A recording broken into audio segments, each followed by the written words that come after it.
तो आज हम लोग बात करेंगे काला बादल के बारे में। तुम लोग बहुत दिन से बोल रहे थे सर काला बादल के बारे में बताइए, काला बादल कैसे बनता है।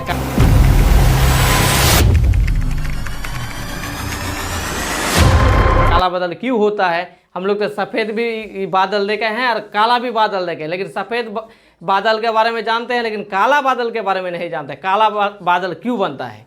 देखिए, इसका काला बादल बनने का कई कारण हो सकता है। जैसे जो ये बादल होता है, बादल में अधिक पानी होने के कारण, मतलब उदाहरण के साथ जैसे आप कोई नदी या पोखर में जब आप डुबकी लगाते हो, जैसे नीचे डूबते हो तो देखना कुछ मतलब जो पानी का लेवल है, पानी से अगर तुम थोड़ी देर नीचे इस तरह आ जाओगे और ऊपर देखोगे तो फिर आपको क्या दिखेगा, थोड़ा लाइटिंग दिखेगा। लेकिन आप जितना गहरा तक जाओगे उतना क्या लगेगा, अंधेरा लगेगा।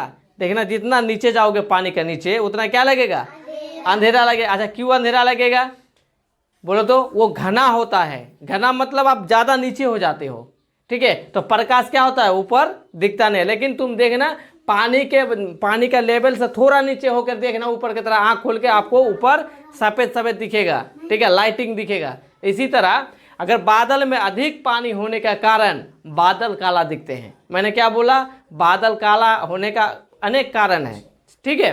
दूसरा नंबर पॉइंट क्या है, धूल और आंधी। जैसे धूल प्रदूषण नाम सुने हैं, जैसे कि कारखाना, जो फैक्ट्री होता है, कारखाना होता है, उस सब में क्या होता है, धुआं क्या होता है, निकलता है। जो भट्टा देगा, चिमनी का भट्टा, ईंट का भट्टा जो होता है, चिमनी भट्टा जो बोलते हैं हम लोग, तो उसमें से भी क्या होता है, धुआं निकलता है। और जो वायु है, वायु में क्या होता है, धूला भी उड़ते हैं, तो वो जाके क्या होता है, ऊपर जाके बादल बन जाता है। बादल बनने का कारण आप देखो, धुआं का कलर कैसा होता है, काला होता है, ज़्यादातर काला होता है। अब ऊपर जाके बादल बन गया तो क्या दिखेगा, काला दिखेगा कि नहीं, काला कलर का दिखेगा कि नहीं दिखेगा। तो उसी का भी कारण बादल जो होता है काला बन जाता है। अच्छा, तीसरा नंबर पॉइंट ये है कि मौसम मतलब कि मौसम की स्थिति। मौसम की स्थिति मतलब समझे, जैसे मान के चलिए कि तूफान, ठीक है, तूफान या मानसून का जो आंधी होते हैं, तो आंधी में क्या होता है, आंधी जो होता है ना, तो आंधी में क्या होता है, बी को बादल को क्या करता है, घना कर देता है। घना मतलब जोड़ देता है एक जगह में। आंधी जब होगा तो हवा से क्या होता है, बादल को क्या होता है, ठेला ठेली करता है ना, तो क्या होता है, बादल इकट्ठा होकर क्या हो जाता है, जम जाता है। मतलब ढेर सारा बादल इकट्ठा हो जाता है, होने के बाद उसके इसीलिए वो क्या होता है, काला दिखता है। समझिए, तीसरा नंबर समझ गए। चौथा नंबर पॉइंट ये है, सूर्य के प्रकाश के कारण। सूर्य का जो प्रकाश है बादल में क्या हो जाता है, टक्कर हो जाता है, मतलब हो जाता है, टक्कर लग जाता है।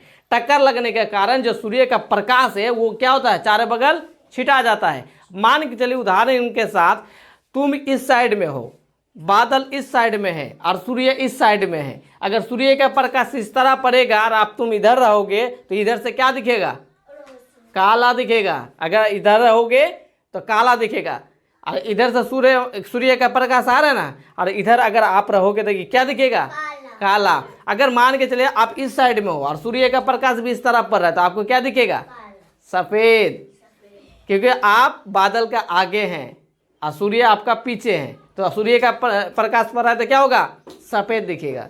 और अगर आप इसका पीछे रहोगे, बादल का पीछे रहोगे और सूर्य का प्रकाश इधर है और आप इधर हैं, तो आप बादल को दिखोगे तो काला दिखेगा, क्योंकि उसका जो रोशनी होता है वो टच होने से क्या हो जाता है, छिड़ जाता है, मतलब अलग हो जाता है। और वो पानी ज़्यादा होने के कारण उधर क्या दिखेगा, देखो कितना बादल काला लग रहा है। बादल के लिए तुम लोग काफ़ी दिन से बोल रहे थे सर बादल काला क्यों होता है, काला क्यों होता है, परेशान कर दे, हाथी क्यों दिखता है बादल में। तो समझ गए, बादल में कोई हाथी उती नहीं दिखता है, वो हवा के कारण बादल इधर उधर टहलता है, इसीलिए आकार बन जाता है बादल का। जैसे कभी कभी देखना घोड़ा का आकार दिखेगा बादल में, कभी कभी हाथी का आकार दिखेगा, कभी कभी शेर का आकार लगेगा, शेर है बादल के अंदर, है ना। तो वो हवा के कारण आकार बदल जाती है, इसीलिए बादल का आकार बदल जाता है। समझ गए। देखना तो हवा चलता है तो बादल क्या होता है, देखना भागता नहीं बादल ऊपर, तो किस लिए भागता है, वायुमंडल का कारण भागता है। जो हवा लगता है, वायुमंडल लगता है, जब आफरा में जब ये जो बादल होता है, जिसको हम लोग क्या बोलते हैं आम भाषा में, आफरा, लेकिन अफरा नहीं, उसको वो बादल है। हम लोग अपना गैया भाषा में उसको अफरा बोलते हैं। जब बादल में जब मंडल जो टर्च होता है उसको, तो वो ठेलता है। देखना, जब तुम खड़ा हो जाना इससे, ठीक है, और देखना ऊपर बादल इस तरह भागेगा। कभी कभी भागता है, कभी कभी रुका रहता है ना।